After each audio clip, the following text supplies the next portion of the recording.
Welcome to Good Business Today. I'm Whitney Fitzsimmons. Over the past 2 decades, Australia's relationship with its Asian counterparts has been critical to the nation's economic prosperity.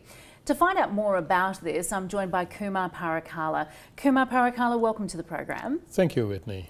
So Kumar, you commented on the need for Australia to actively engage with its Asian counterparts, particularly large economies like China and Asia. Where are we at with our Asian engagement?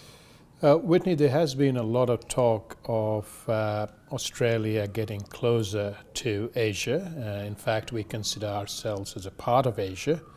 And the previous government also launched a very visionary paper called Australia in the Asian Century, as you remember.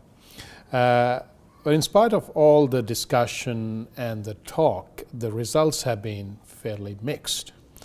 And the reason why I say so is, although Asia is very diverse and it's got many, many countries, the countries that are actually going to be beneficial in an economic way to Australia are countries, large economies such as China and India.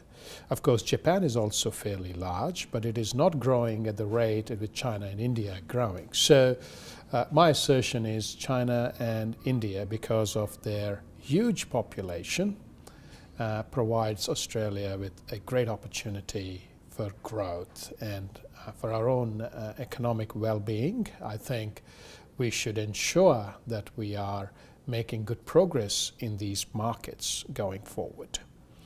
Now, as far as China is concerned, our trade has been close to $150 billion two-way as of 2013.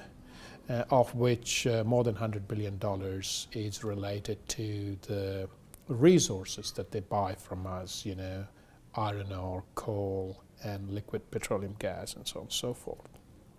The services trade in general, which in fact is a strength of Australia. Australia is really, really good as far as services are concerned, has been quite poor. And this is where the opportunity is, and that's what I would like to say, is that that opportunity still exists, and we need to do a lot more to make sure that that is materialized. There's been a lot of attention put onto the relationship between Australia and China, and in terms of trade and those sorts of things. Do you think that the relationship between Australia and India is at risk of being overshadowed by that? And where do you see that relationship going? I think good progress has been made in the last 12 months since the new government has come on board in relation to India particularly. Because China is such a big trading partner, $150 billion top trading partner, there is an obvious attention to be very China-centric.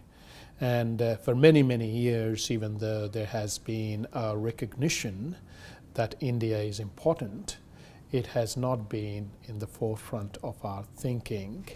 And often, there will be very little India-centric tangible business activity that will be happening other than the trade missions and the premiers going, the prime ministers visiting, and so on and so forth.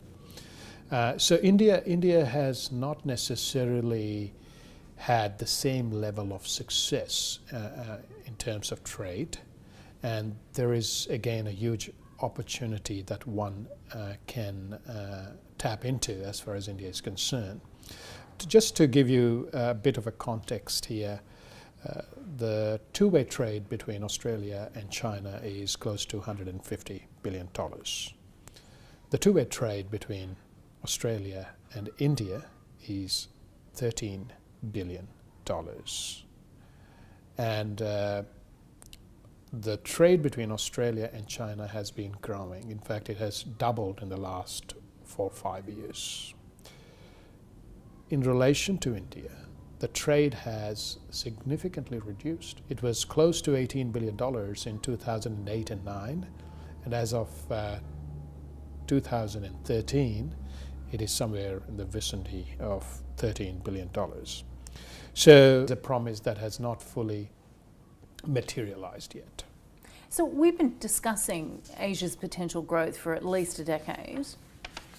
Why are we seeing such, I guess, a lag in the development of this potential, particularly in countries like India? The promise in relation to India has not been fully realized because neither Australia nor India had each other as a priority for a very, very long time. Very recently, after Prime Minister Abbott visited India in September, the Indian Prime Minister, Modi, visited Australia after 28 years. So that is a good indication of, from a political perspective, the mutual priorities that each one of these countries enjoyed. And that's changing. It's good progress is being made. Our trade minister has been to India several times in the last 6 months. And the Indian trade minister, Nirmala Sitharaman, was also in Australia last year. So at political levels, I think there is really some good work that is happening in building the Australia-India relationship. And a good foundation has been created for our businesses to engage with India. And it's now up to our businesses to really leverage that opportunity. The issue that we have in Australia in terms of Asia is that we have, if I can say so, a huge Asian ambition with a European mindset.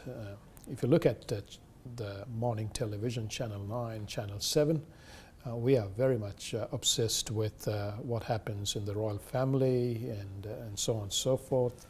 And our mind share culturally does not have as much Asia in it as it should. And that is also reflected in the business sense that if you look at our boards and our senior executive, even though Australia has almost 20% of its population originating from Asia or Asian origin, you have got very, very few board members and senior executive at the top who have either spent a significant amount of time in Asia or are of Asian heritage.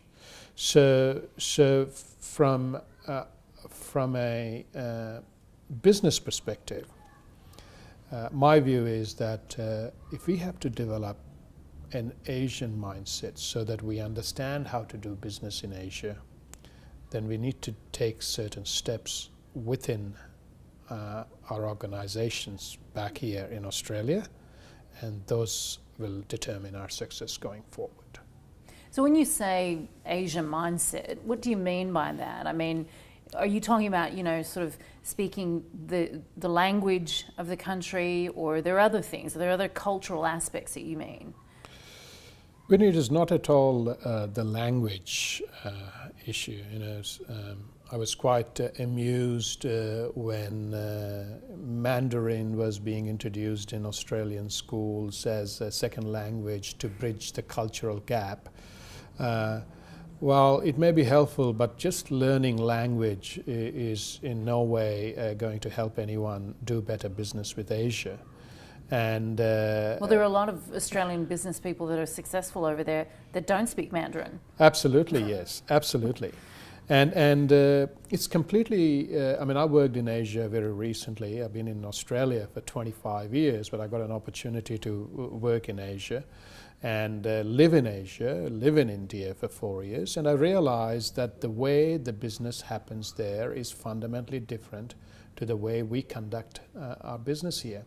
So it is not only cultural awareness, it's not only, having an interest, but being there on the ground, learning how to do business. Isn't that about, I guess, wanting to go in and do the deal and make the sort of business a success, in a sort of quick way, like they do in other countries, say European countries or the United States, And it doesn't necessarily work that way. You're absolutely right. You know, you can't just go in, do business, make money, and get out. And you can't think in terms of 3 months, 6 months, 9 months, and 12 months in terms of Asia. If you're going to Asia, you need to think in terms of 2 years and 3 years time frames. Australian companies who have benefited from Asian presence, including in countries like India and China and other Asian countries, those companies have spent a significant amount of time there, and they have stopped using the traditional organizational metrics to grow their business in Asia that is used onshore, and they have now significant income coming from Asia because of those efforts. Whitney, I want to say to you that Australia, for many services, is a very saturated market, and I find many business people getting very happy with 3%, 4%, 5% growth rates. I lived in Asia, and I have had the opportunity to manage fairly large businesses.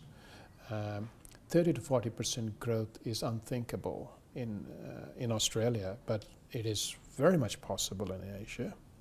And that is one can only achieve that level of growth if you are present on the ground, you know how to do business, you understand the culture, you are using your experience and combining that with the opportunity that is available on the ground, and you're learning. And not many Australian companies are that experienced. So I would call this Asia competence. Which is seriously lacking. When you say on the ground, though, what do you mean? I mean, do you mean moving there, staying there, in terms of interaction, like one business interacting with another? How does that work practically?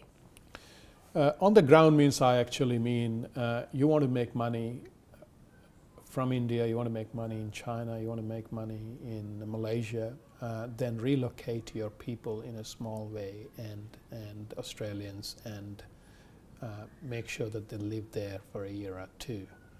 A good example is a number of European companies, British, German, Dutch companies, as well as American companies who have set up base in Asia, in India. They've been there for many, many years. They've been there for more than 20 years.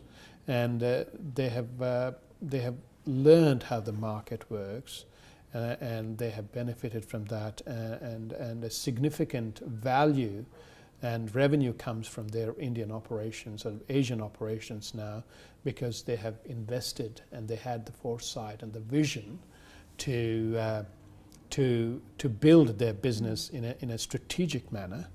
The issue that we have in Australia is that we become very transactional as far as our business is concerned. This is compounded with the senior executive who would like to get the money, the revenue that is that one can get from Asia, but not necessarily take the hard yards that are necessary to generate that revenue. So well, it's a very Western approach. Yeah, it's very, I would say very Australian, because Americans are not that way. I mean, I work closely with Americans. British are not like that.